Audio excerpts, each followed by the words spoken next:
Cavalos de aço galopam, em um segundo.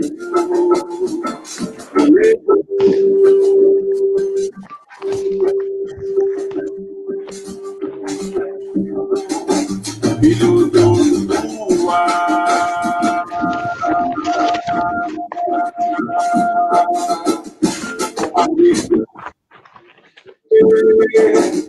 vencendo leite,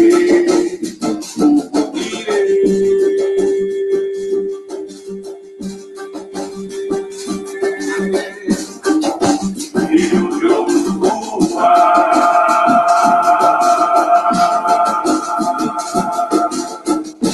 abre os caminhos pro aie, vencendo leite,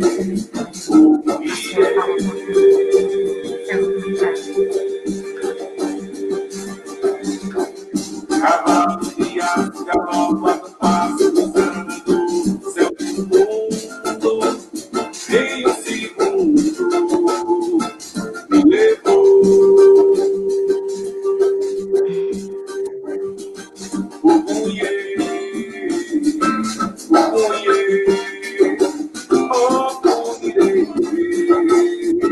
o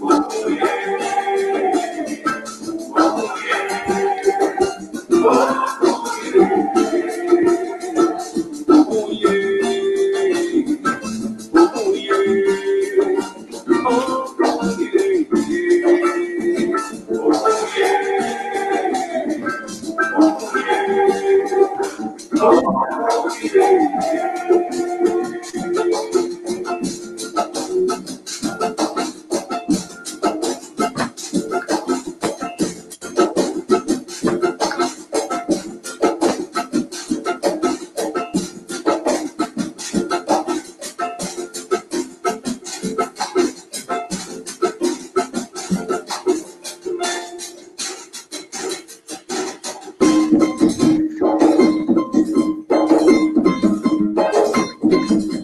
filho do luar,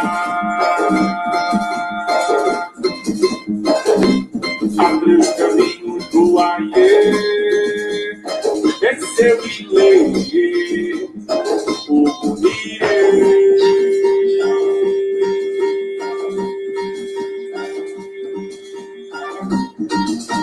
filho do luar,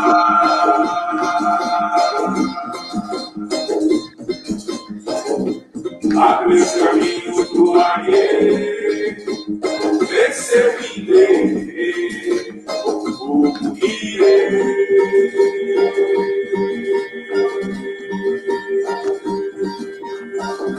cavalo com braço galopa no passo cruzando o céu do mundo em um segundo me levou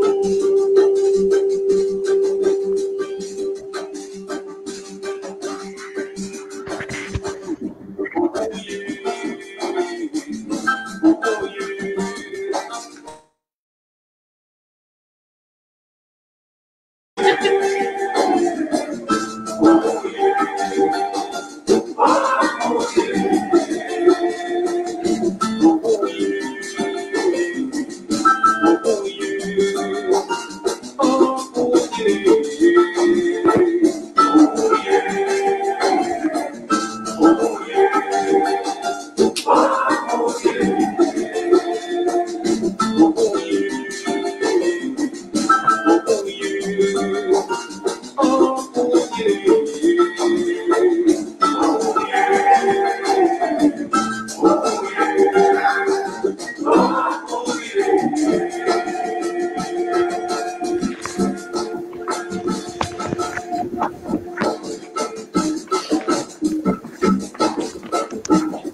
Ei, boa noite.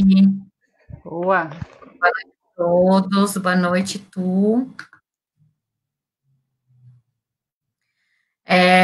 Vamos chegando, gente. Vamos começar aí a nossa live, iniciar essa ação, né, do Batucafro, que é uma ideia para a gente discutir algumas ações, algumas questões relevantes aí para o nosso povo preto, né, desta diáspora chamada Brasil.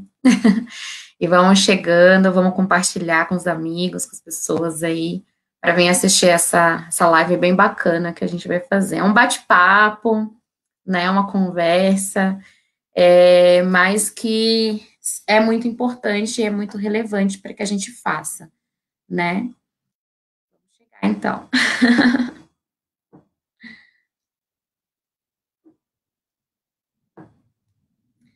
Gente, vocês também podem comentar, tá? A gente vai olhar aí nos comentários de vocês. Pode dar um oi aí para a Tuana também. E aí a gente vai interagindo e vai conversando um pouquinho, tá bom? Quero ver vocês interagindo com a gente aí. Compartilhe o link com todo mundo para vir assistir.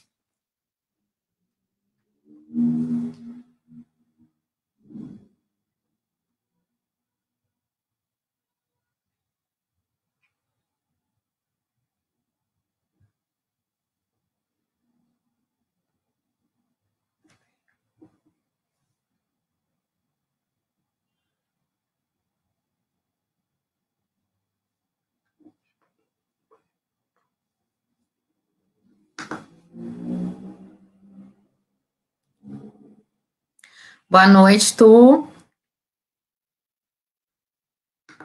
A todos e todas. Boa noite, agora ouvi. Seja bem-vinda a essa ação, né, que a gente está fazendo aí pelo Batucafro. É uma honra poder te receber nessa live, para a gente bater um papo. A gente já bate bastante papo, né? Os pensamentos, as ações, eu acho que é muito importante, né? E você é uma pessoa que generosamente me ensina bastante, né? Eu aprendo muito contigo e é uma honra ter você aqui nessa ação do Batucada. Eu fico muito agradecida pelo convite de vocês, de estar participando desse momento, de mais essa construção do Batucafro, né? Desse processo de renascimento, digamos assim, do Batucafro. Eu fico muito agradecida e espero poder contribuir minimamente que seja com você, com as pessoas que estão aí, que irão acompanhar o nosso bate-papo. Já está contribuindo. Gente, vamos chegando, a gente vai dar mais uns minutinhos aí para começar, para a gente chegar mais pessoas aí nessa roda de conversa, nessa roda online, né? Em tempos de pandemia aí a gente não consegue se aglomerar, não consegue fazer isso presencialmente, mas a gente gostaria muito que vocês estivessem conosco nessa troca, nessa partilha, né? Então, a gente vai dar mais um minutinho aí, a gente já começa, tá bom? Para que a gente consiga trocar essa ideia.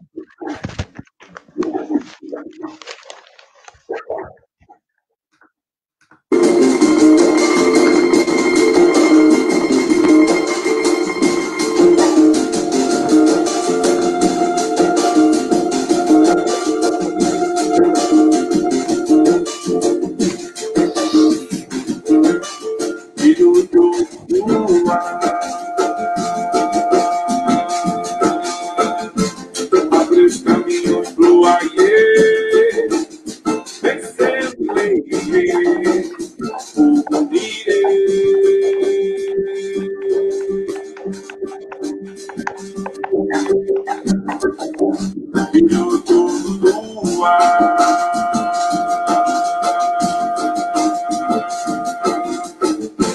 Abrir caminhos pro aie, vencer de lei, o poder.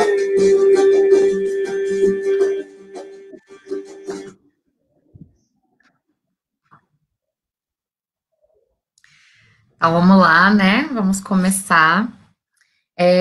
Eu vou abrir a nossa roda, né? Com um textinho que a gente escreveu para essa ação. É um textinho de apresentação, é um desabafo mesmo, né? Por que que a gente está fazendo essa ação? E aí depois eu abro para você se apresentar, beleza, Preta? Para você falar um pouquinho de ti aí. Quem é essa mulher maravilhosa que está aí com a gente, partilhando esse momento, tá bom? Ok. Bom, vamos lá. Empretecendo as ideias, uma narrativa positiva sobre o povo preto. Peço licença e bênção aos meus mais velhos e aos meus mais novos. Peço licença a toda ancestralidade, salve toda ancestralidade. Após um longo processo de escravização física, mental e de embranquecimento do povo preto na diáspora, precisamos fazer o exercício de Sankofa, voltar atrás e buscar o que foi esquecido. E empretecer nossa forma de ser e pensar no mundo. Empretecer nossos corpos, vestes, hábitos e consciência. Empretecer nossas casas, ruas, bairros, cidades. Pensando em todo esse massacre, morte ontológica e epistêmica do povo preto, Batucafro propõe uma série de bate-papos com irmãos e irmãs da diáspora, a fim de contribuir com uma narrativa histórica positiva e efetiva através da arte, luta, filosofia, ideologia e ancestralidade do povo preto. Sendo a África nosso berço e detentora de todo o conhecimento, precisamos quebrar as barreiras eurocêntricas que nos impedem de ver além do que o colonizador nos impôs como verdade e realidade absoluta, e colocar nosso ventre ancestral no centro do nosso existir no mundo. Não estamos inventando a roda. Antes de nós, muitos outros centraram suas vidas e existências nos saberes ancestrais de África, na busca incansável da unidade preta e do renascimento do homem preto por uma perspectiva africana. Precisamos centrar nossas energias não na dor, e sim em toda a história gloriosa do povo preto. Nossa existência é muito além da escravidão. E para começar nosso processo de empretecimento narrativo e histórico, chamamos a nossa irmã mais que querida, Tuana Patiara, para falar um pouquinho sobre nossos líderes pretos, e não por coincidência, no mês de aniversário de um dos grandes líderes do renascimento africano no mundo, né? O nosso honorável Marcos Garvey. E como ele mesmo disse, de pé, raça poderosa. É com você. Que responsabilidade, né? Bem em seguida, no mês de agosto. Bom, como a Poliana mesmo falou, meu nome é Tuana, sou historiadora, sou dançarina, sou educadora social, sou, como vocês estão vendo, mulher preta, ativista do nosso movimento, do movimento preto. Luto para o renascimento do povo preto, numa perspectiva de autonomia, numa perspectiva de nós por nós. Essa sou eu.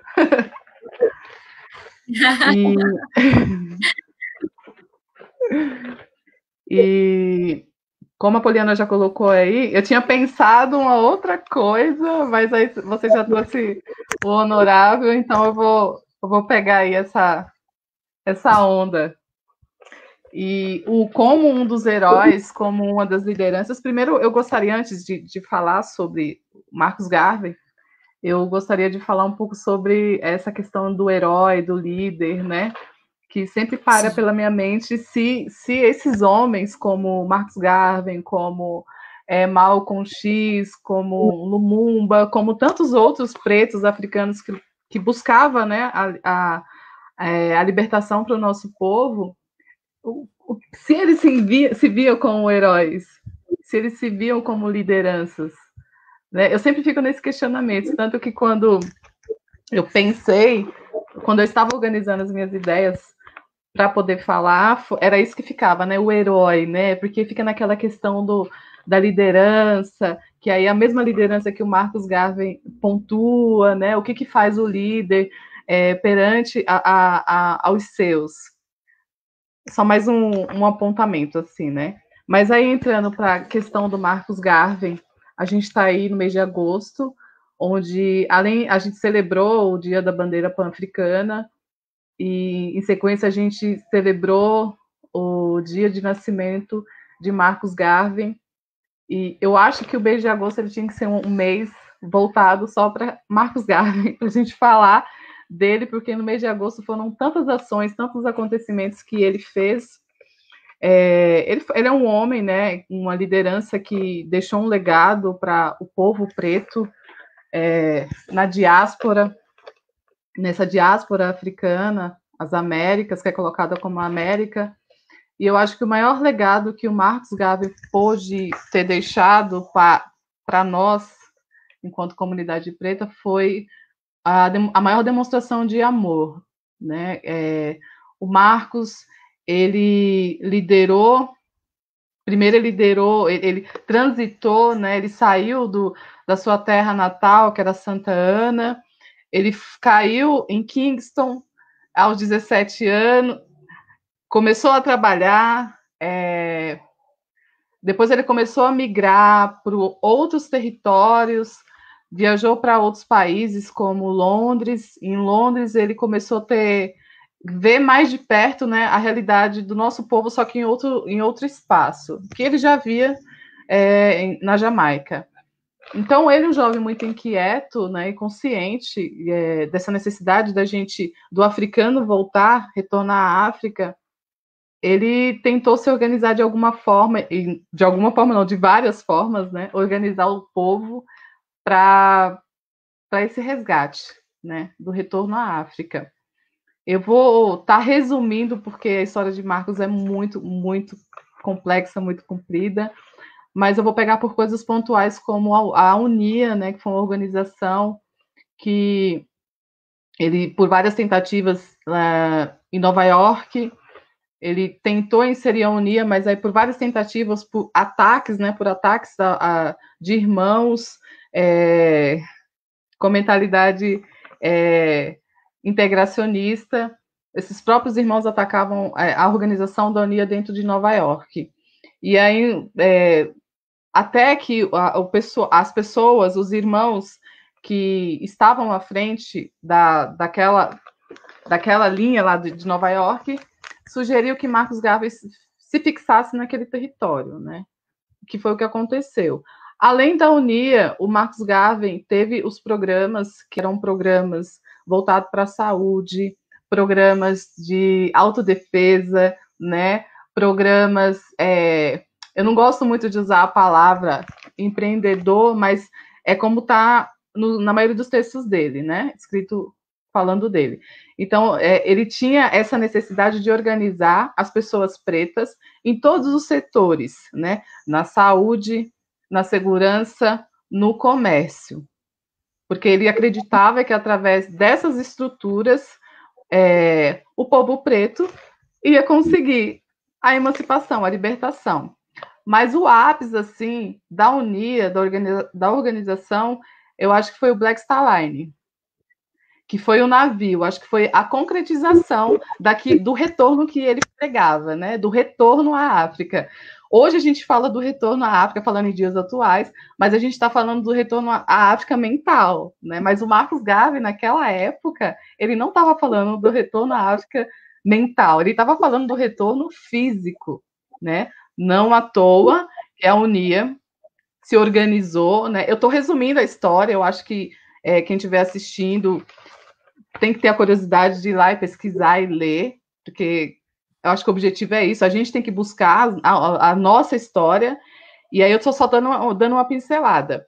E a UNIA, ela começou, o primeiro ano dela, ela tinha em torno de 1.300 delegados. Final, né? Digamos de passagem, assim, 1.300 delegados. Mas nos autos assim, de alguns textos, fala que chegou 20 mil filiados, ou seja, eram 20 mil pretos organizados em um único propósito. E aí, quando eu falo pretos organizados em um único propósito, eu estou querendo dizer que aqueles pretos, eles estavam deixando para trás o individualismo, eles estavam deixando para trás essa questão do egocentrismo, né? Eles estavam focados nessa questão do retorno, né? De voltar ao berço. O Marcus Garvey, eu acho que é uma característica de muitos líderes pretos, né? Além do poder da oratória, o Garvey, ele era cristão. Quando a gente pega textos, ou quando a gente vê vídeos dele falando, a todo momento ele está falando Deus, glória a Deus, né? Então ele era cristão. E aí, eu acho que nesse processo dele, enquanto ativista, não vou falar militante, mas ativista, quanto líder do renascimento do povo preto, esse fervor, quando a gente ouve desculpa, me fugiu a palavra agora, né? Mas quando a gente vai assistir e ver os vídeos dele falando, né? Que é com aquela força, com aquele, ao mesmo tempo com aquele ódio, porque a gente tem que ter o ódio, porque é o ódio que vai fazer a gente não ter medo da morte, não ter medo de lutar, né? Então, assim, é uma característica desses líderes. Eu acho que ele é a maior referência, né? Eu tô no campo do achismo. Ele é a maior referência de pessoa preta que, além de ter defendido o amor preto, ele provou esse amor. Ele provou esse amor. E aí, nesse processo do Marcus Garvey, a Unia, né, ela cresceu, e aí vieram as mulheres da Unia, que são muitas, né? Eu vou pegar a Amy, que foi a esposa dele, né? Que foi uma parceira que, quando o Marcus Garvey foi acusado de certo crime, que agora eu não me lembro no momento, né? Deu uma fugida da cabeça, ele foi preso, e aí ela ficou à frente da Unia. Quer falar alguma coisa, Pode? Só comentando, né, Preta, que quando você fala que ele falava sobre esse amor, mas ele vivia esse amor, né? Eu acho que assim, lendo o pouco que eu conheço dele, né? Porque não é muito, a gente não tem tantos escritos de Garvey traduzidos, mas assim, o pouco que a gente consegue, né, ler sobre ele, a gente vê esse amor, né? Eu acho que assim a prova maior desse amor que ele teve está descrita no livro Procure por Mim na Tempestade, né? Que é um livro incrível, um livro incrível, é pequenininho, mas assim nos traz uma dimensão desse amor que ele vivia, né? E aí é uma coisa que eu acho muito impressionante, assim, que a gente está sempre falando desse amor e desse amor, mas infelizmente a gente acaba não vivendo ele, né?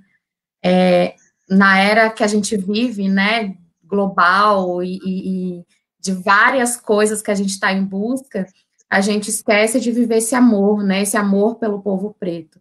E é uma das coisas que inspira também, né? Eu acho que eu me sinto muito inspirada nesse amor. Não só o Garvey, mas o Malcolm foi um homem também que viveu, né, ferozmente esse amor, assim, pela luta, por libertação do povo preto, pela emancipação do povo preto e pela unidade do povo preto, né, que é uma coisa importante de se falar também. Então, é isso. A Amy Jacques, que foi a mulher de Garvey, ela era responsável pelo jornal, que era mais um dos projetos da Unia, né? Que era o jornal que era voltado das questões pretas, né? Propagavam as ideias de Marcus Garvey, que era um negro world, né? O grande orador, o Marcus Garvey. E aí, nesse processo, nesse período, nesse ano, ali meados de 1919, eles, né, começaram a se envolver. Garvey tinha outras mulheres, né, mas a esposa, primeira esposa foi ela, foi a pessoa que ele assumiu, e que acabou levando a Unia, né, no momento em que ele passou por apuros, a prisão, ele ficou preso durante um período, ele tentou a sua defesa, mas a gente sabe como que funciona, né, o Estado racista. Ele foi preso, ficou preso durante um período, e nesse período ela tomou a frente da Unia, sendo uma mulher potente na oratória, né, levando mais filiados para a Unia, propagando mais as ideias de Garvey, né? E aí, uma das questões, além dele falar, né, da questão da raça poderosa, quando ele falava das questões da miscigenação, ele falava de uma forma sutil, porque ele entendia que nós, mulheres, porque o Marcos Garvey entendia muito as mulheres, que nós, mulheres, tínhamos passado por um processo de estupro, e que a miscigenação, ela é esse processo de estupro, mas é que a partir do momento que essa mulher toma consciência da sua pretitude, aí a gente tem que começar a corrigir esse processo. Então, a gente teve o processo de branqueamento, e o Marcos Garvey, ele fala do processo de empretecimento, que é o que a gente tem que fazer agora. É o que você... Exatamente. Empretecendo as ideias.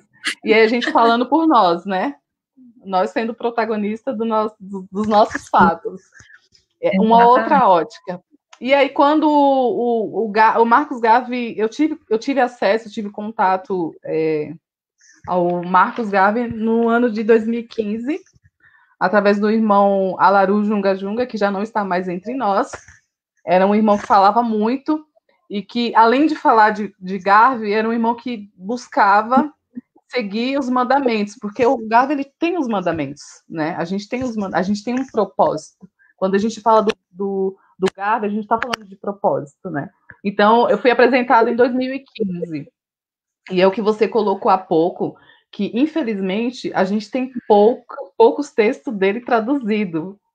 São poucos textos traduzidos, né? Ainda. E aí, quando eu tive contato com o Garvey, era muito abstrato, né? Porque como, naquela época, um homem preto teve 3 navios, uma organização preta teve 3 navios, entendeu? E aí teve essa ideia do navio, foi uma ideia porque os pretos não podiam andar, porque sofria, né, por causa da segregação, sofria com racismo. Então, vamos criar o nosso navio para a gente poder viajar, para a gente poder estar entre nós. E o discurso de Garvey também era essa questão de pegue o que você faz de melhor e leve para sua comunidade. Exatamente, você tem que retornar para sua comunidade. Então, não adianta você ser uma ótima dançarina, mas você não olhar, você não ter empatia para sua comunidade. Porque o que a gente vê, pegando o gancho, são corpos negros colonizados. São corpos negros colonizados. São corpos que têm medo de gingar, que têm medo de soltar. E a gente sabe por que isso. E quando a gente pega... Né? Então, assim, a gente tem... O Marcos Garvey, ele dá o caminho. Ele dá um caminho para a gente. Ele dá o caminho de que é possível pretos se organizarem, colocarem as suas questões pessoais em segundo plano e centralizar no renascimento africano. Ele prova isso para a gente. Ele prova que é possível, minimamente, o pouco que a gente ganha, se a gente estiver dentro de uma organização, a gente consegue manter a organização. Sim. Então, assim, ler o Garvey é você falar, cara, o cara tem aqui, ó, um ensinamento que só não segue quem não quer. Mas para isso, Poliana, a gente tem que entender o que é o amor preto. Essa é a questão. Preta, É Estamos aqui. muito importante ouvir você falando sobre isso e entender que, assim, o Garvey, como você falou, o Garvey, ele traz para a gente o caminho das pedras, né? As soluções. A gente hoje pensa muito nos problemas, né? Na nossa dor, no nosso problema, que está posto, a gente sabe o que, que é, a gente sabe como está, mas a gente não cria possibilidade de soluções. E o Garvey, lá naquela época, ele já estava trazendo essa perspectiva de solução, né? A gente vive o problema 24 horas, né? A gente vive o racismo e todas as mazelas que ele traz com ele, o tempo inteiro. Mas o Garvey, ele não estava preocupado e nem gastando o seu tempo. Ele estava usando o tempo com algo realmente produtivo, positivo para sua comunidade, né? E ele traz isso para a gente nos seus ensinamentos, né? Na sua perspectiva de vida, de ótica de mundo e tudo mais. Então, eu acho muito importante falar desse homem. Eu fiz no texto, coloquei o nome dele exatamente por isso, né?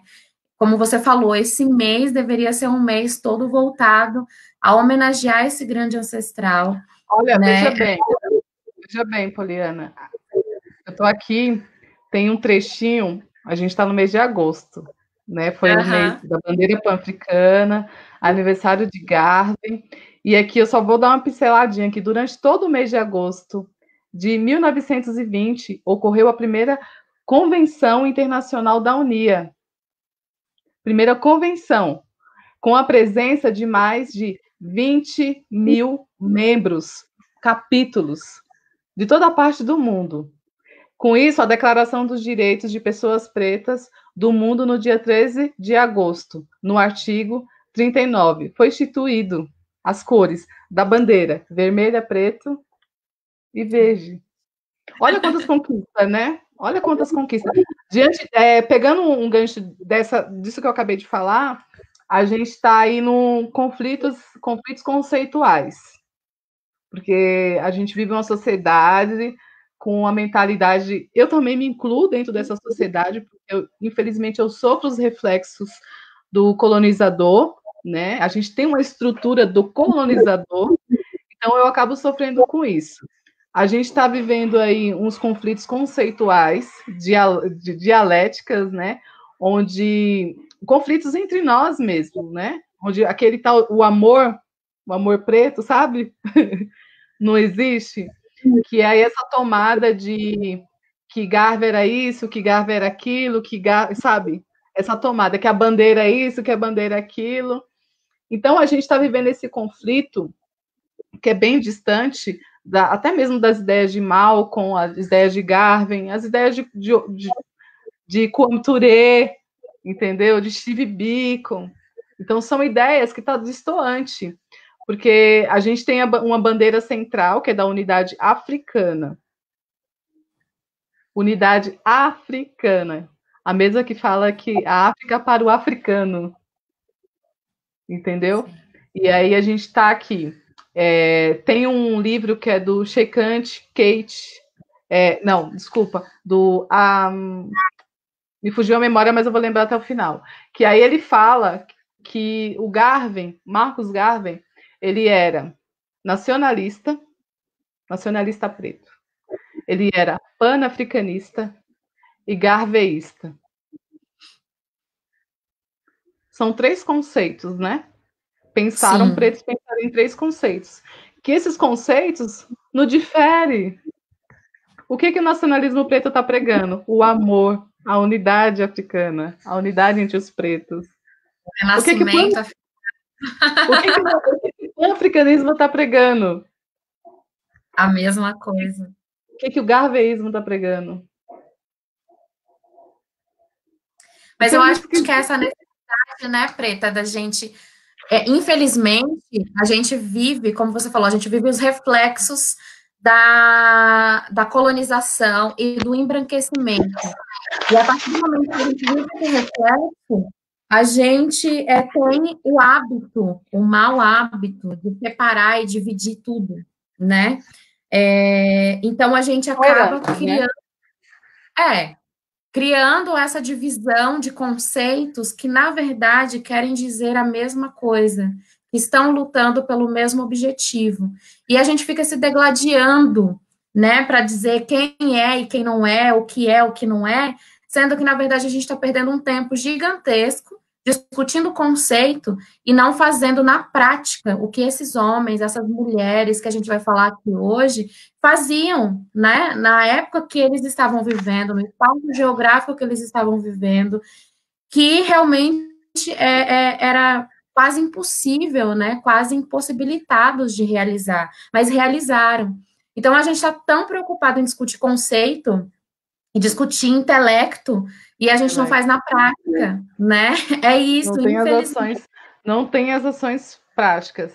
É Mollett Kate Achante, o nome do autor, que fala, né, que ele tem um trecho que ele fala só de Marcus Garvey, que aí ele aponta essa questão do nacionalismo preto, né? Até porque o Garvey ele teve contato em Londres com o nacionalismo, com outro irmão preto, do nacionalismo, do panafricanismo, que o panafricanismo ele surge em um período onde os pretos se organizavam e tinham os congressos, né? E o panafricanismo ele veio com, se eu não me engano, que é com o irmão Kufi, né? Não é nem com o Du Bois, é com o Kufi. E nesse processo dos encontros, dos congressos, o Garvey, ele estava a UNIA estava nessa construção. Ele estava na construção do panafricanismo. Preta, são discussões ideológicas, né? E essas discussões ideológicas nos deixam à deriva, né? Numa eterna guerra de que conceito a gente vai seguir. E, no fim, a gente acaba sendo massacrado, a gente sabe quem é o nosso inimigo, né? O nosso inimigo está aí posto, bem à vontade para ser nosso inimigo e declarar a inimizade que tem conosco. E a gente, dentro da nossa comunidade, está se degladiando em qual conceito seguir e quem é e quem não é, né? Isso ou aquilo, infelizmente.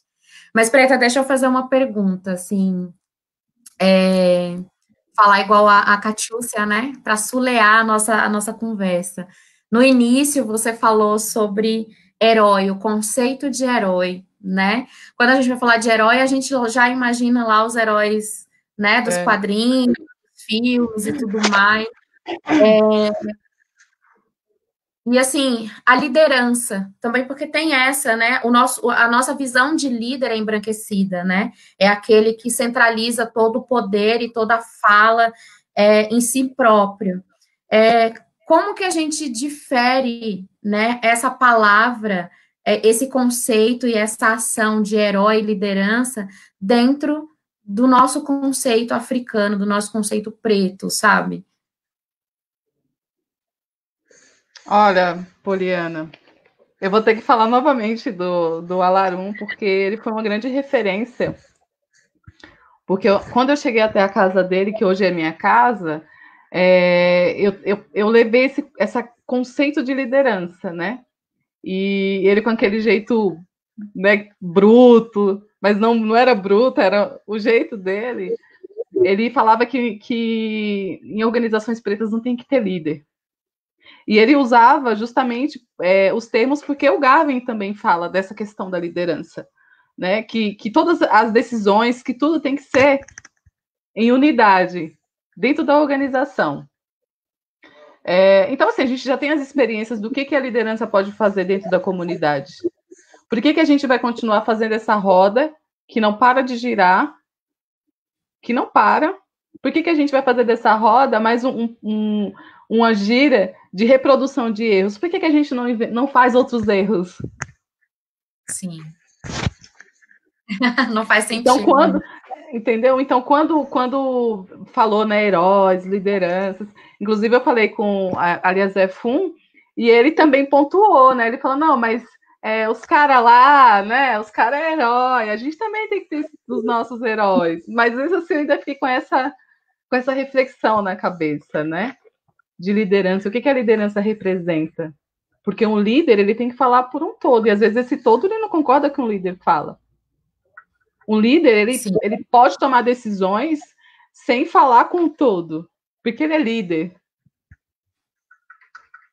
Entendeu? Eu acho que dentro da nossa comunidade a gente pode fazer aos modos antigos, aos modos africanos, aos modos que a gente senta e que a gente fala, como a gente pode fazer na nossa família, sentar e falar os problemas e falar o que te incomoda ali. Dentro de organização é isso. Quando a gente fala de organização preta, é nesses moldes, nos moldes africano, não nos moldes eurocêntricos. A Sobofun Somé, ela fala isso no livro Espiritualidade, né? Essa comunidade resolver os seus problemas, resolver suas questões, conversar sobre suas diferenças, porque somos pretos, mas temos as nossas diferenças, né? Não somos iguais. E aí ela fala muito sobre isso, né? Sobre essa comunidade resolver, essa família, né? Resolver. Eu acho que também tem muito essa inventaram a privacidade, né, Poliana? Inventaram o individualismo. Alguém inventou esses aspectos que são aspectos que não fazem parte, que hoje acaba fazendo, né, mas não fazia parte da comunidade africana e nem da comunidade, nem dos povos indígenas. Entendeu? Então, assim, essa questão do individual, do individualismo, essa questão de um casal, de uma família estar com um problema e os dois só resolver, até hoje, se você encontra africanos tradicionais, para eles é muito esquisito. E a gente está o tempo todo falando de África, né, de retorno à África, mas a gente pouco se comporta como. Sim. Porque aí fica nos estereótipos. Eu sou africana porque eu uso um turbante na cabeça, porque eu uso roupas estampadas. Ser africano está muito além disso. Muito além das roupas, muito além do torso que você resolve colocar na sua cabeça. O ser africano, ele está aqui, ó. Ser africano é você olhar para uma irmã e ter empatia, ter entendimento. Você se ver no lugar. Você se vê no lugar de uma... Oi? Exercitar o amor preto, né? Exercitar. Eu acho que a primeira coisa que a gente tem que fazer quando a gente busca esse processo de reconexão de reconexão não, porque a gente é conectado, de se conectar com a África, entendeu? Eu acho que é a primeira característica.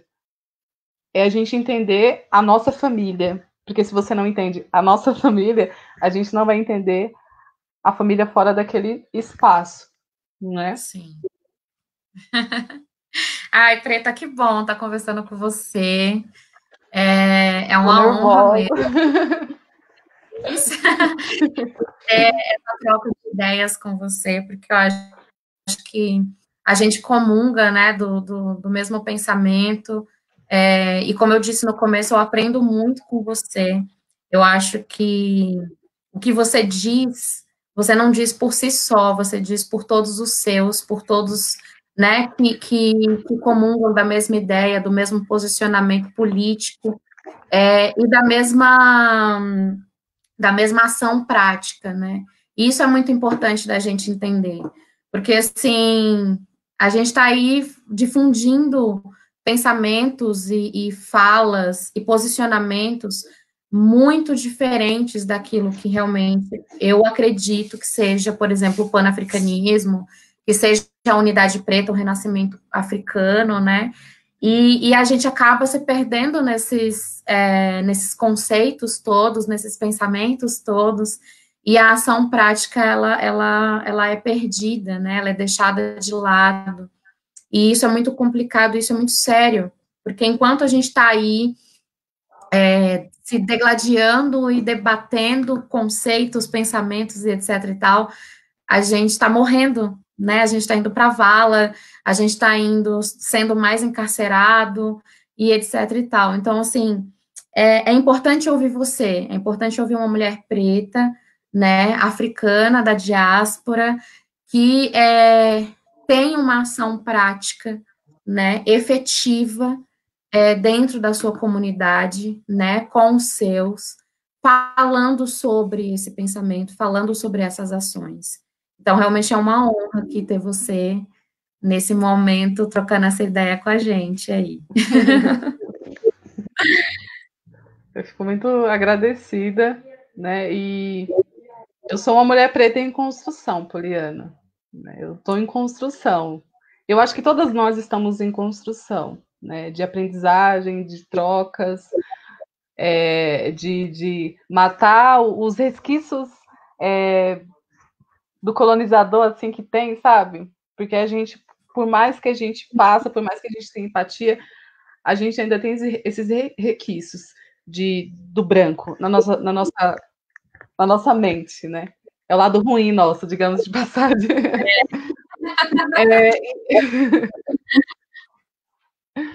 E aí, eu só queria esclarecer uma coisa, que quando a gente está falando dessa questão do branco, a gente está falando de uma dominação, de um grupo de pessoas, que eu vou falar um grupo de pessoas, que tem uma mentalidade de supremacista, né?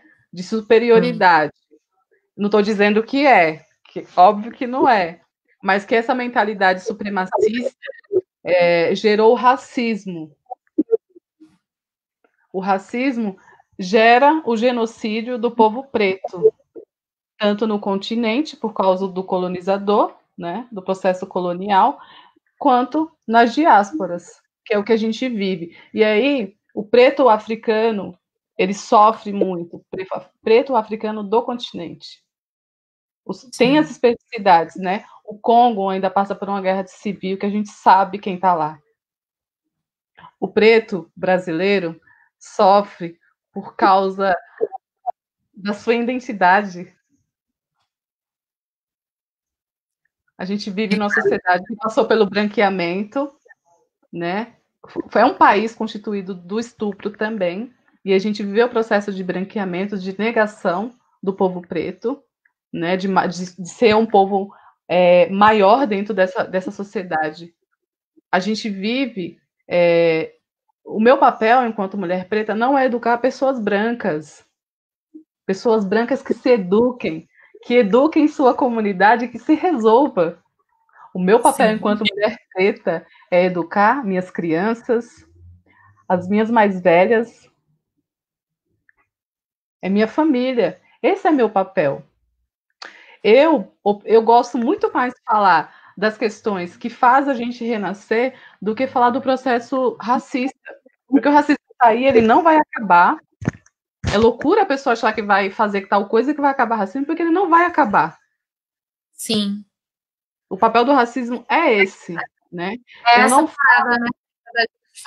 Não falar somente da dor, né? A dor a gente já conhece, a gente sente na pele todos os dias, em todos os espaços que a gente vá. É falar da nossa gloriosa história, né? Que foi tão negada, que é negada até hoje, que a gente não sabe, que a gente não conhece, que a gente está descobrindo.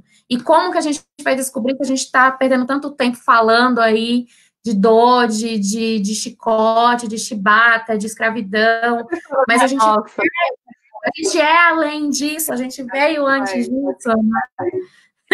E outra questão, que é uma pauta que já vem há algum tempo, assim, não muito tempo, né?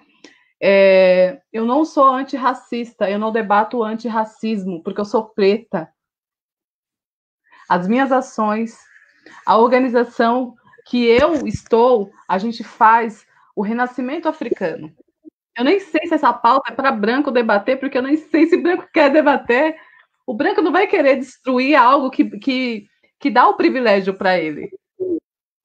Então, é esquizofrênico o preto achar aquela mentalidade, né? A mentalidade que ainda está preso com o dono da casa, o senhor da casa. Então, as minhas questões são essa. Eu vou falar de pessoas de lideranças que fizeram, além de escrever, que a maioria não escreveu, eles estavam em ações práticas. Eles estavam pensando nesse retorno à África. Né? Então, assim, o que eu não tive enquanto uma menina preta, e hoje eu tenho enquanto a mulher preta, eu tenho o dever, a responsabilidade de passar tudo que eu absorvi agora para as nossas crianças, porque a gente tem que fazer um trabalho de consciência preta a longo prazo.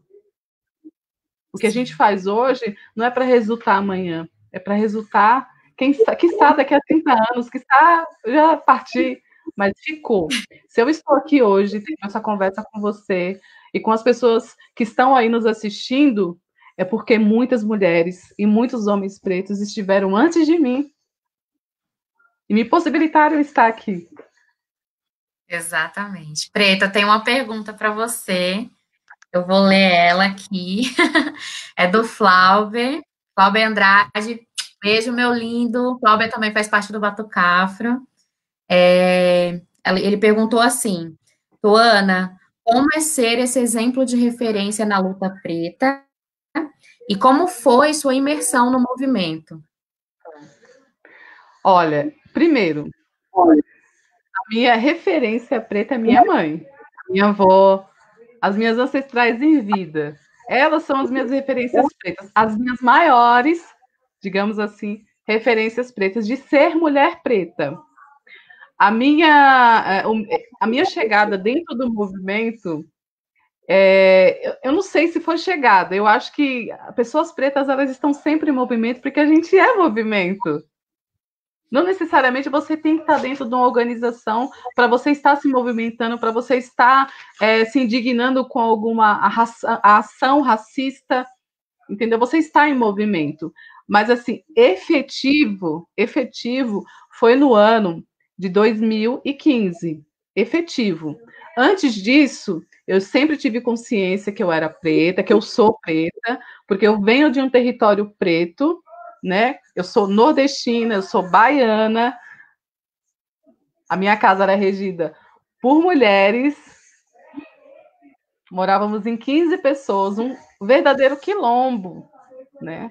A minha família, o pai da minha mãe é quilombola, da região de Tijuaçu, mas é um território que as pessoas conhecem como o povo do lagarto, né? Que é o pessoal do Bate-Lata. Então, eu descendo disso. A minha chegada aqui em São Paulo, eu fui entrar para dentro do movimento efetivamente no ano de 2015, mas eu sempre tive as minhas inquietações, sempre tive os meus questionamentos, eu sempre tive o meu posicionamento enquanto pessoa preta, mulher preta, né? E aí, ao longo disso, acho que as coisas foram se intensificando mais. Então, foi nesse... Não sei se respondi sua pergunta. Eu acho que sim, né? A gente tá a Jo tá assistindo também. Legal. Obrigada, gente. Pamela Carmo também, salve, Rainha. Cadu. Meu amor. Cadu também tá aqui. Solange Camargo também. Solange, maravilhosa. A Oli também. Oli. A Oli tá aqui também. Tiago. Então, tem a Adriana também. Sim, meu amor, um beijo para Pretas do Rolê, gente. Que bom que vocês estão aqui. Obrigada, Adri. Ela representa a Pretas do Rolê. Qual a responsabilidade da educação? Olha, certa vez... Qual é a responsabilidade da educação nesse empoderamento da preta? Eu acho que o termo empoderamento a gente tem que sistematizar um pouco, né? Quando hoje ele dá uma outra... ele foi ressignificado, digamos assim, né? O empoderamento. Ele está muito na questão estética e tal, essas questões, assim. Mas, na realidade, quando a gente fala de empoderamento, a gente está falando de das pessoas empoderadas, pessoas pretas empoderadas que têm o seu negócio, que fazem essa articulação, que faz o seu próprio trabalho. É nesse sentido. Agora, a responsabilidade da educação nesse processo de luta, quando você fala de educação, se for nessa ótica de educação estrutural, para mim não tem sentido. Para mim é um pouco... para mim não tem sentido. Se for nessa ótica de educação estrutural que a gente vive, né? Para mim, a educação, esse processo de luta, ela vai se dar nos pequenos quilombos, né? Dentro da sua casa, desde que você tenha um diálogo sobre as questões, sobre as suas questões, em organizações, e pode ser até na esquina, você aprende muito mais sobre as questões pretas, na luta preta na esquina, em movimentos de rua direcionados, são espaços de formações. A escola, a educação em si, dentro dessa estrutura, que é uma estrutura racista, ela não contribui. Pelo contrário, ela vai adoecer. Quantas meninas pretas e meninos pretos adoecem na escola? Porque o espaço escolar é o território mais hostil para a criança preta. É o território mais hostil. Hoje a gente vê pessoas pretas, professoras pretas, dando aula. Mas se a gente pegar na década de... Vou contar a idade agora. 90 ali... Vai falar, ai meu Deus! Não tinha. Então, quando o olhar para a criança preta dentro do sistema de educação que a gente vive dentro do Brasil, no Brasil, é ilusório, é efêmero. É isso, né? Tem a Lei 10.639, tem, mas quando a gente pega os livros paradidáticos, quando a gente vai conversar com um professor que já está há um certo tempo dentro do sistema, o que esse professor, o que esse vai passar para essa molecada? Vai reproduzir a mesma coisa. É como o Malco passou.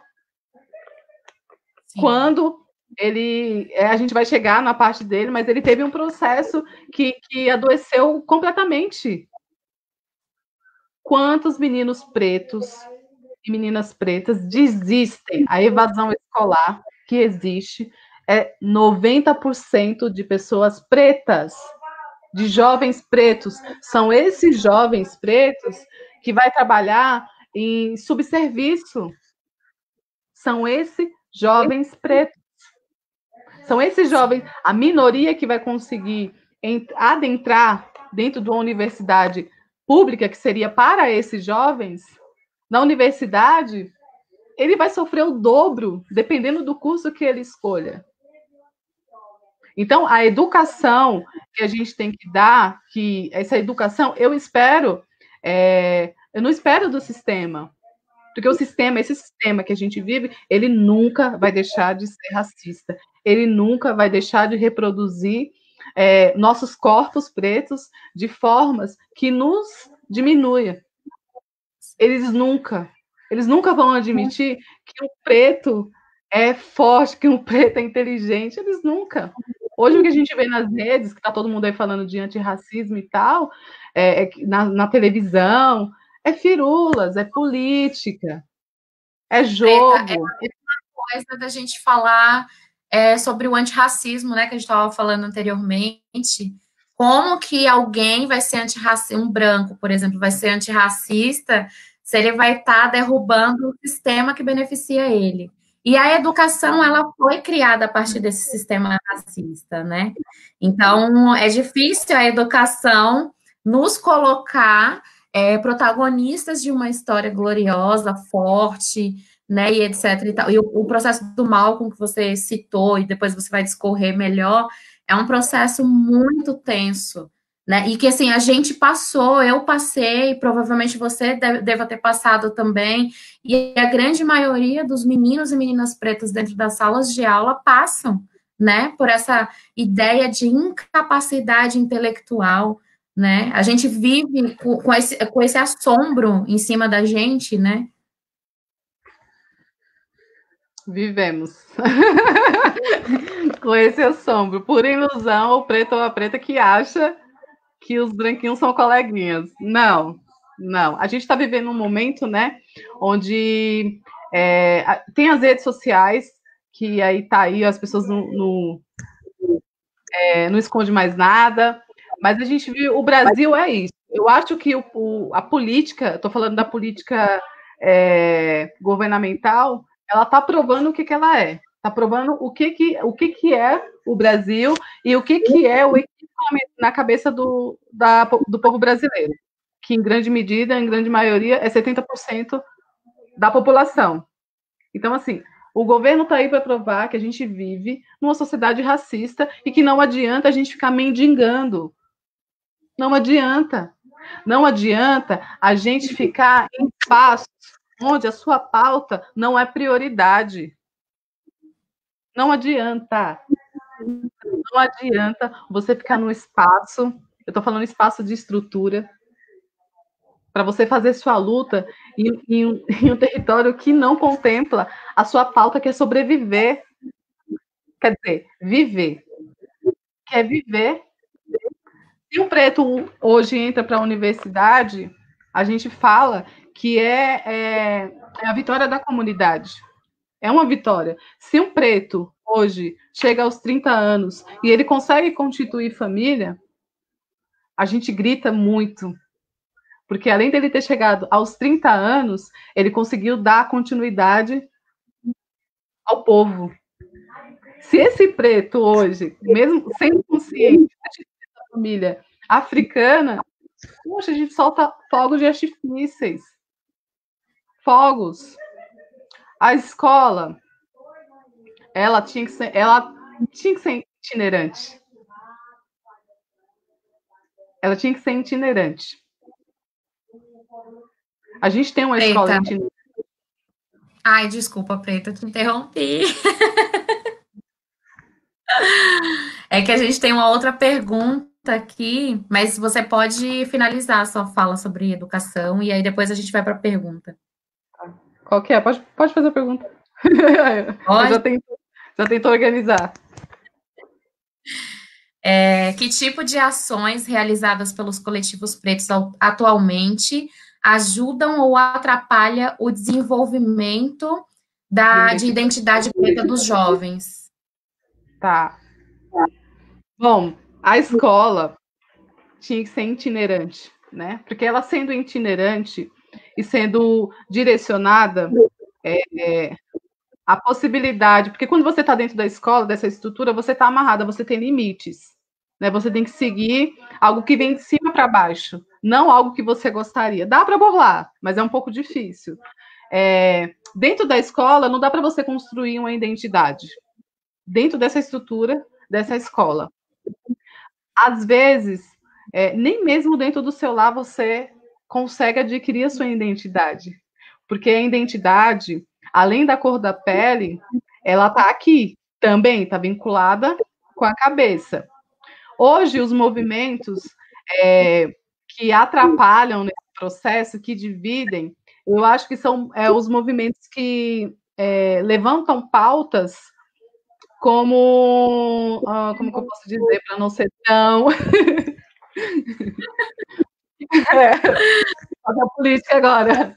Eu acho que são movimentos que abordam as questões... não vou achar outra palavra, vou ter que soltar, né? Por exemplo, a gente está numa tendência de falar sobre o colorismo. Eu nem gostaria, nem quero estar discorrendo sobre isso, porque isso para mim é irrelevante. Quando você sabe do processo histórico, né, da diáspora, cara, você vai discutir sobre colorismo, sobre quem é menos preto, quem é mais preto, colocando tonalidade nas pessoas, e aí por isso você tem que montar o seu grupo de, sabe, você não é retinto. Eu acho que dentro do Brasil é muito difícil a gente debater essa questão, porque ninguém aqui é 100% melaninado. Ninguém é. Entendeu? E aí, essa pauta é uma das que tende a desagregar, a não contribuir com a unidade africana, porque a gente vai estar escolhendo, né? A outra questão que eu acho que vem aí num caminho bem negativo são as redes sociais. Porque tem gente que acha que as redes sociais é local de formação. Ninguém se forma em rede social. Nem o preto vai se formar em rede social. Ninguém vai se formar ouvindo a Tuana falar. Se você não colocar em prática, se você não for atrás. Entendeu? Ninguém. Então a gente vê aí, a gente está vendo reproduções, é uma roda que gira, mas que eu já falei isso aqui, né, no início, é uma roda que está girando, mas que a gente não tá tendo a capacidade de cometer novos erros. Então é uma roda que gira. Antes, lá na segregação racial, tinha os linchamentos, correto? Quem praticava os linchamentos? Supremacistas brancas, os brancos. Hoje, os brancos não precisam fazer, porque tem preto linchando a torta e a direita. Tem preto fazendo. Tipo, é um tempo que você tem que você poderia estar produzindo coisas assim incríveis, se organizando de formas incríveis. Mas não, isso é doentio. Isso é doentio, porque você está gastando o seu tempo. Tudo bem que cada um sabe do seu, mas você está gastando o seu tempo em coisas que não está agregando nada à comunidade. Então você não pode falar de comunidade, porque você está dividindo a comunidade. Sim. E aqui, ó, em uma terra, eu vou falar uma coisa, eu acho que assim, a gente vê tantos ataques nas redes, de diversos lados, que assim, quando é ataque de preto para preto, os caras aí, o dono dessa máquina, eles não estão nem aí. Agora vai um ataque um branco para você ver, rapidinho, puf! Cai página, bloqueia contas. Assim, eu penso que as pessoas, cada um acredita na sua luta, né? E o tempo vai dizer se essa luta lhe fez bem ou se lhe adoeceu. Então, cada um faz a sua luta. Se acha que tá certo, opa, é isso. Mas já é um caminho, são caminhos. Preta, eu vou fazer uma pergunta antes da pergunta da Pamela, que eu acho que é uma pergunta, assim, bem próxima acho que da pergunta do Tiago. Você acredita que os movimentos artísticos, culturais, né, que trabalham com a linguagem de culturas negras, eles contribuem para nessa questão de emancipação mesmo, né? Eles contribuem na emancipação do povo preto, na criação de identidade desses jovens, dessas crianças, porque é uma preocupação também, por exemplo, do que a gente está falando, de como a gente está falando, e como isso reflete na vida das pessoas que estão ouvindo, vendo, assistindo e participando, né? E eu lembro que, por exemplo, o meu processo foi na dança afro, né? Inclusive que você generosamente estava e sempre me ajudou bastante. Então, assim. E aí, assim, como, né, esse processo artístico, cultural, ele ajuda? Então, quando a gente estava falando lá do Marcos Garvey, que ele fala, você pega aquilo que você faz de melhor, não é isso? A arte no Brasil, eu vou falar desse território porque é o território que eu habito, né? Mas a arte no Brasil, ele foi um dos caminhos cruciais para essa discussão sobre a identidade preta. Bahia, vamos à Bahia, Poliana. O que é a Bahia? O contexto histórico na década de 80, o que foi a Bahia? O racismo comendo a torta e a direita. A gente sabia, mas a gente estava ouvindo o quê? O Ilê. A gente estava ouvindo o quê? Faraó. O que é? É a arte. História, né? Com arte. Então dá para você fazer essa junção cultural, né, de você fazer da sua arte o seu ato político, porque é isso. Mas aí a gente também sabe como que tá, o que é essa arte, né? Quem são esses artistas? E eu não estou falando dos coadjuvantes, eu estou falando de quem está lá. Os que estão escrevendo, né? Os que estão recebendo editais para falar de histórias de preto.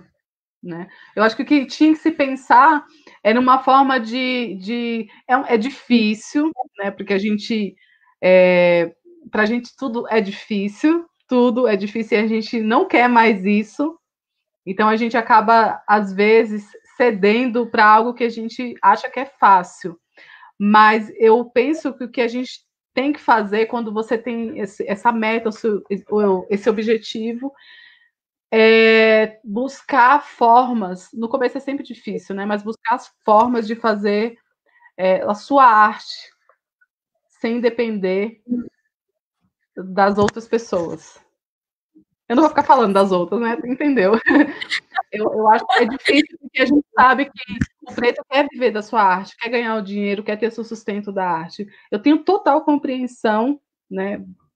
Mas se a gente puder traçar esse caminho de independência, imagina um balé com 100 pessoas pretas, imagina uma companhia só de pretos. É difícil, mas não é impossível. Marcos Garça comprou 3 navios com a Unia. Tem que fez acontecer, né? Preta, agora tem uma pergunta aqui da Pamela, a Pamela Carmo. Ela colocou assim, ó, Tuana, você acredita na desconstrução da branquitude? Pamela, quando você fala da desconstrução da branquitude, você está falando da mentalidade, da branquitude mesmo, é isso? Porque eu não entendi. Mas eu tenho a resposta. Eu só queria para poder conseguir organizar as ideias. Enquanto ela complementa, eu não acredito na desconstrução da branquitude. Eu não acredito. Não vou acreditar. Não tem como você imaginar, porque tá aí, tá posto. Né? O povo preto tem mais de 400, né, mil milhões de anos, e o branco tem 12, bem ali, bem pouquinho, e olha o estrago que eles fizeram na nossa organização, mentalidade. Eu não acredito não, Pamela, porque a gente vive nesse sistema racista e um dos arranjos da estrutura racista é implementar essa mentalidade de branco. Então, a gente vai ver essa mentalidade através das mídias, a gente vai ver nas novelas, a gente vai ter essas reproduções ali à torta e à direita. Então, acabar com essa mentalidade, a gente teria que sair matando os brancos. Seria uma ação. Matando os brancos. Aí sim, como não dá para sair matando as pessoas, né? O que a gente tem que ter é esse papel de construir a identidade, de estar construindo essa identidade. Eles fazem o contrário, eles nos matam. Então, o problema é que a lei é para eles. Ela não existe para nós. Então, se um corpo preto for assassinado, se for um branco, passou. Vai, né? Eu acho que exemplo disso é os Estados Unidos, né? Que a gente tem que ter o ódio, ao mesmo tempo que a gente tem que ter o amor, tem que ter o ódio, porque é o ódio que vai te mover. É o ódio que vai fazer você ter ação. Então, quando você vai num ato de rua, quando você fica indignado de ver uma mãe que perdeu o filho, que tomou, sei lá, 15 tiros da polícia, e aí não acontece nada, que aí você tem aquela gana de indignação de fazer alguma coisa, isso aí é o amor que você tem pelo seu povo e é o ódio que vai fazer você se movimentar. Agora, nesse quesito assim da ação aqui no Brasil, caso a arma fosse liberado, os pretos brasileiros já têm a arma na mão. Chega aqui. Mas aí a gente vê a morte entre eles, diferente dos Estados Unidos. Mas, observando, eu gostaria aí que vocês me dissessem de algum preto americano que matou um branco. E olha que lá tem o porte de arma. Só analisar. Eu não consigo recordar, não sei. Porque é uma coisa que ia ficar escancarado também nas mídias. Um negão lá foi lá e matou. E É, ficar também não. escancarado. Não, por quê? Isso tem um motivo. O Stokely fala disso. Eu, depois, se não for problema, eu tô falando uns nomes. Eu gostaria só de mostrar assim, a capinha do livro, né? São as referências. Mas, assim, o Stokely, ele fala que o povo preto foi ensinado a amar o seu opressor, porque é o termo que ele usa no livro. A gente foi ensinado a amar o opressor. Em contrapartida, o mal, esse aí. Logo, logo, hein, Poliana? Outro. Eu não sei onde colocar, aqui, ó. Não, é isso aí. Kwame Ture. Em contrapartida, o Malcolm. Porque a gente tem uma criação cristã de dar a outra face. Certo? E aí o Malcolm, ele questiona essa questão de você dar... Você não tem que dar a outra face. O Kwame Ture vai falar que a gente foi ensinado a amar o opressor. E o Malcolm, ele já fala que você tem que ir para cima do opressor. Mas isso assim, né? A gente, na prática, a gente sabe a complexidade que é. A gente sabe o tempo e o alto preço que esses irmãos pagaram por pregar, fazer o papel efetivo e legítimo de fazer a pregação ao ódio. Porque a gente não é ensinado. E a gente está o tempo todo reproduzindo, ensinando as nossas crianças a não revidar se alguém te agride. Muito pelo contrário, a gente ensina as nossas crianças a abraçar. Entendeu? A conversar. A conversar. Então, assim, olha que surreal. A criança branca, ela já vem numa criação do racismo, porque ela vai praticar o racismo. Porque aí tem essa questão da humanização, né? Somos todos seres humanos. Somos todos seres humanos, né? E aí tem um termo que fala, a criança, ela não nasce sabendo, né? Ela é ensinada. De fato, ela é ensinada. E ela continua sendo ensinada a reproduzir e fazer coisas. Coisas com crianças pretas. Jovens brancos fazendo com jovens pretos. Meu filho tem 17 anos. 17 anos. Todo dia eu levanto e agradeço aos meus ancestrais que ele está vivo. Se ele vai na esquina e ele volta, eu agradeço aos ancestrais porque ele voltou. Mas todos os dias, antes dele sair, ou antes de eu sair, ele tem uma cartilha. Eu tenho que ensinar ele a como se comportar se sofrer uma abordagem policial. Ele, desde cedo, desde novinho, sai com o RG. Eu tenho que ensinar ele a não falar não senhor, sim senhor. Então, é isso, o nosso povo, a mulher preta, o homem preto, o povo preto tem que se preocupar com isso. Em como a gente sobreviver, viver, constituir família, chegar na maioridade e assim por diante. E essas estruturas, ela só vai se dar a partir da gente. Não adianta a gente esperar por outro povo, porque os outros estão fazendo a sua parte, estão se organizando entre eles. Eles se organizam entre eles. Então a gente tem que se organizar entre nós. Sim. A gente tem que se ver enquanto família. Preta, a gente está com um tempo bem corrido. A gente só tem 10 minutos. E assim, eu sei que a gente começou falando sobre Garvey, né? Que é o nosso grande ancestral aniversariante aí desse mês de agosto. Eu queria também que você falasse um pouquinho mais sobre Malcolm. Eu sei que você separou algumas lideranças pretas aí para falar um pouquinho, que eu acho que é importante a gente falar sobre esses homens e mulheres, né? Porque quando a gente não está fazendo nada novo, né? Foi como eu coloquei lá no começo, a gente não está inventando a roda, Essa roda já foi inventada há muito tempo pelos nossos ancestrais. A gente só está fazendo com que essa roda continue girando, né? E como a gente vai fazer com que isso continue girando se a gente não olhar para trás, fazer o exercício do Sankofa, né? Eu acho que a partir do momento que a gente procura as nossas referências pretas, como o Garvey, como o Malcolm, como o Kwame Ture, a gente está fazendo esse exercício de Sankofa também, né? E eu acho importante você falar um pouquinho sobre eles. Eu acho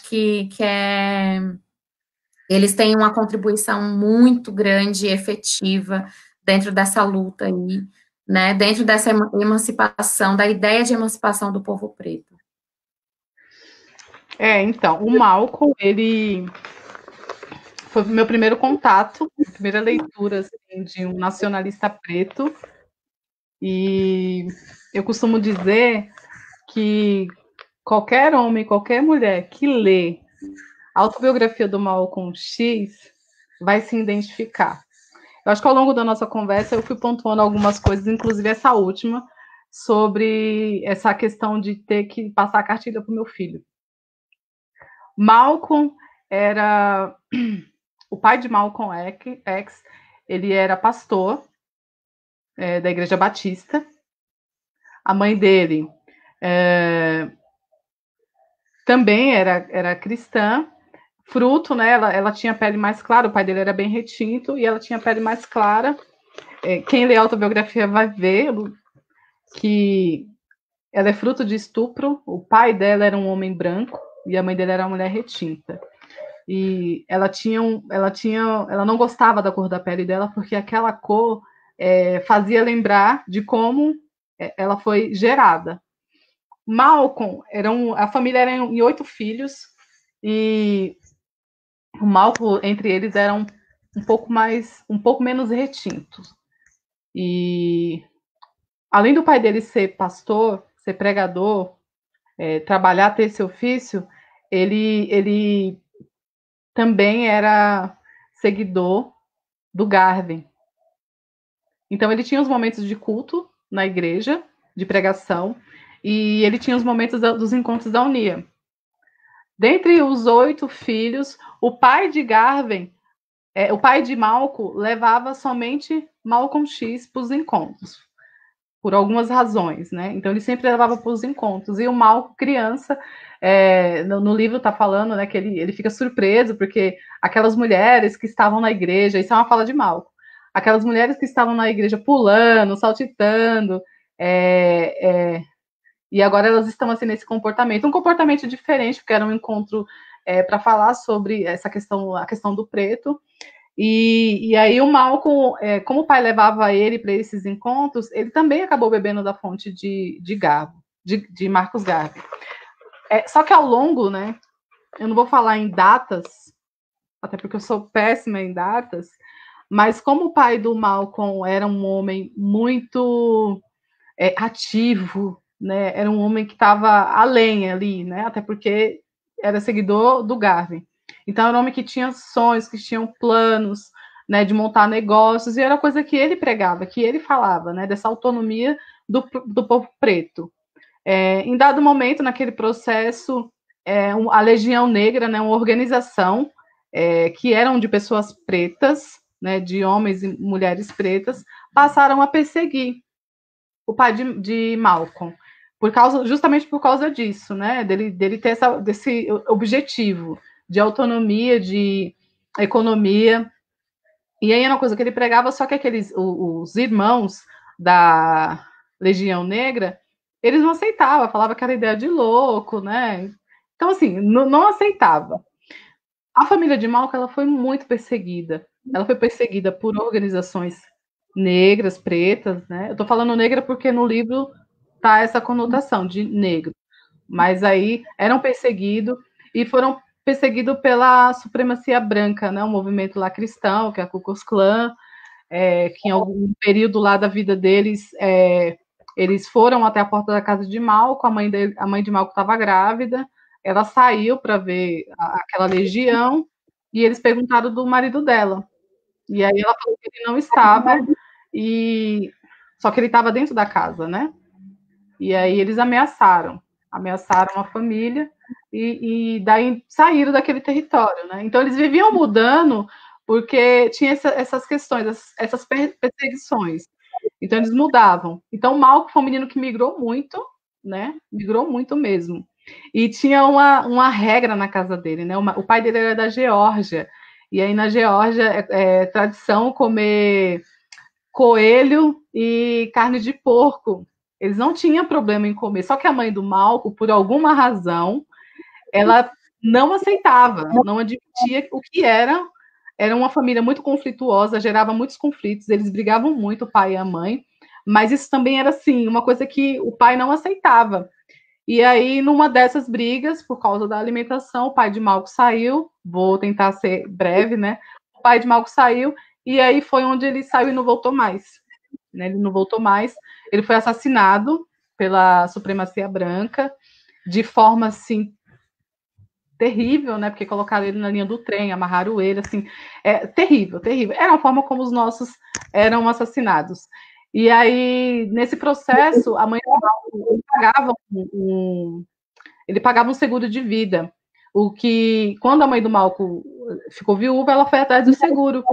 Só que a jurisdição não permitiu, não deu. Era um direito dela, mas o pai de Malco tinha um histórico, né, dessa energia de falar, de denúncia e tal. Então, assim, ela não recebeu esse dinheiro. Ela não recebeu, o que acabou ocasionando a perseguição do governo para a família, né, fazendo com que ela enlouquecesse, porque a mãe de Malco ficou louca, fazendo com que os filhos fossem separados, fossem para casa de pessoas brancas, né? Nesse processo, Malcolm X foi para a escola, morava com a família branca, Lares, né?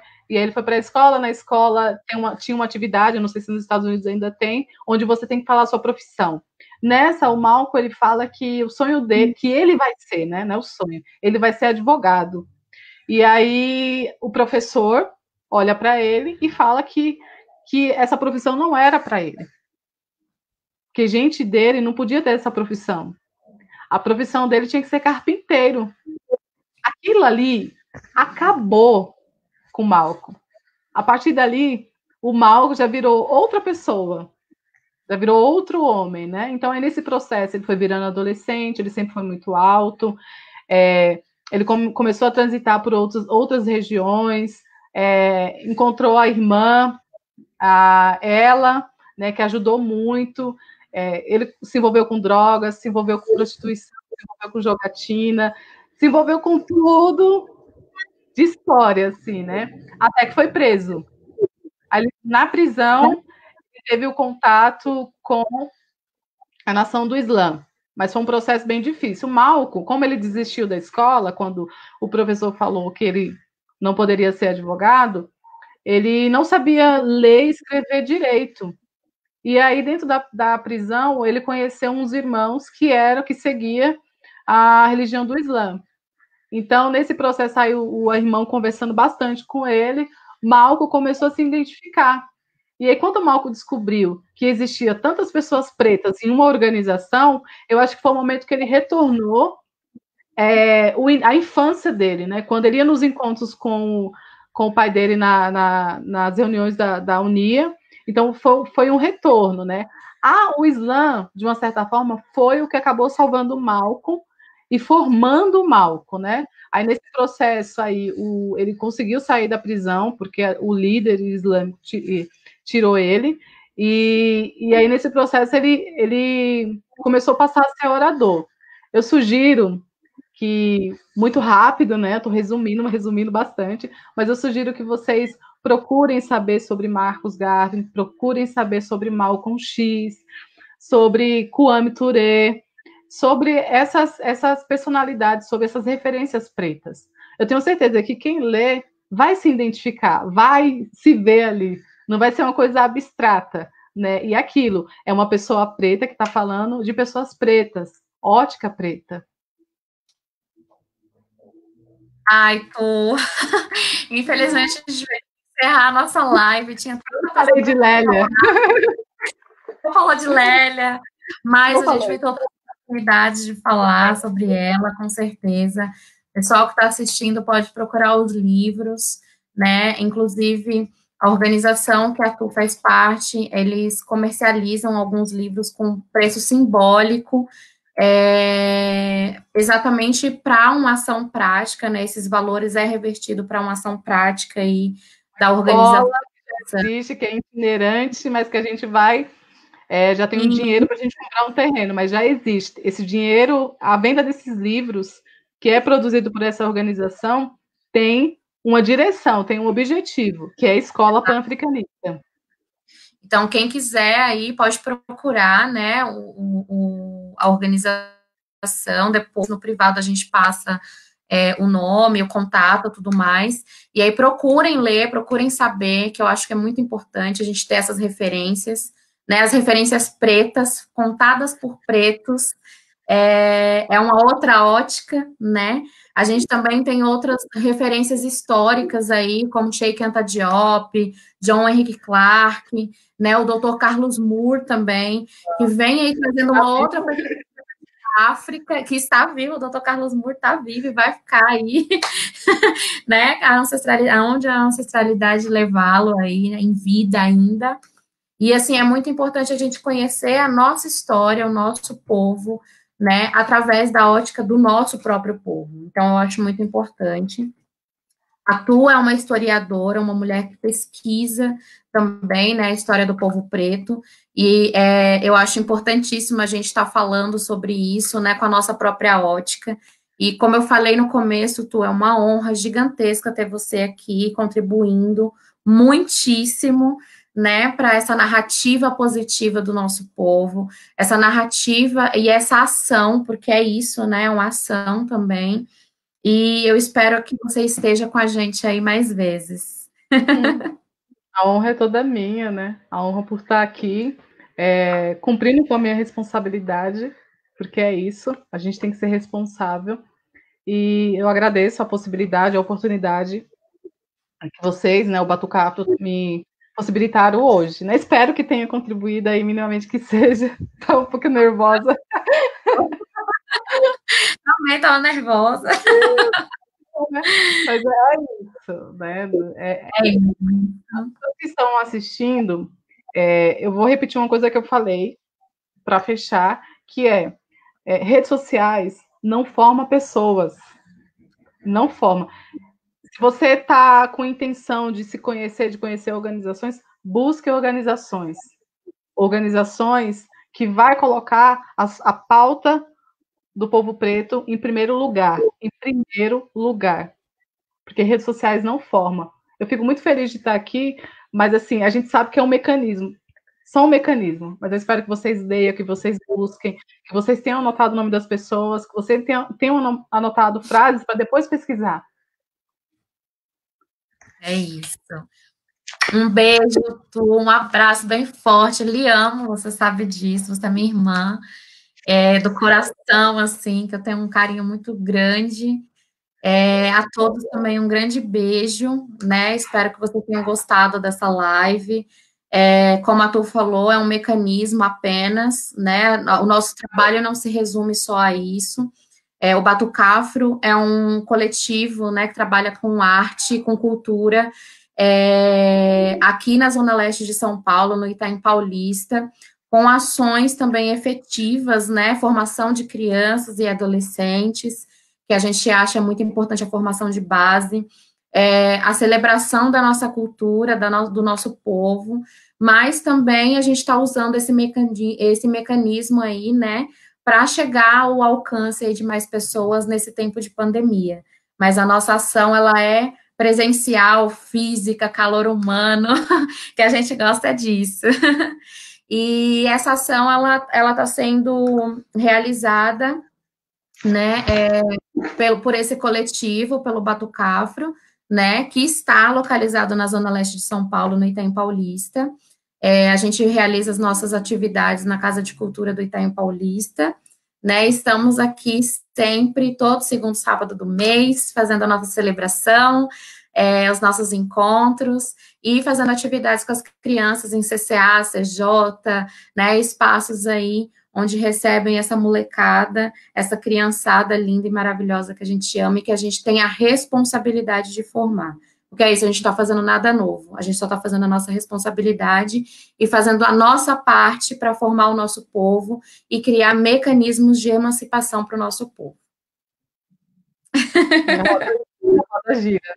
A roda gira.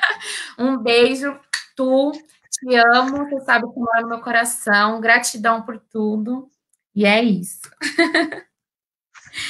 E falar com vocês rapidinho, né, só para encerrar, essa ação, ela é realizada, né, ela foi possibilitada, a realização dela, porque nós tivemos, né, o ano de 2019 e, consequentemente, o 20, né, o patrocínio do VAI, que é um edital da Prefeitura de São Paulo. Então, essa ação, né, Empretecendo as Ideias, está acontecendo a partir desse patrocínio, ok? E a gente se vê na próxima semana com outro tema, com outro bate-papo. E é isso, um beijo.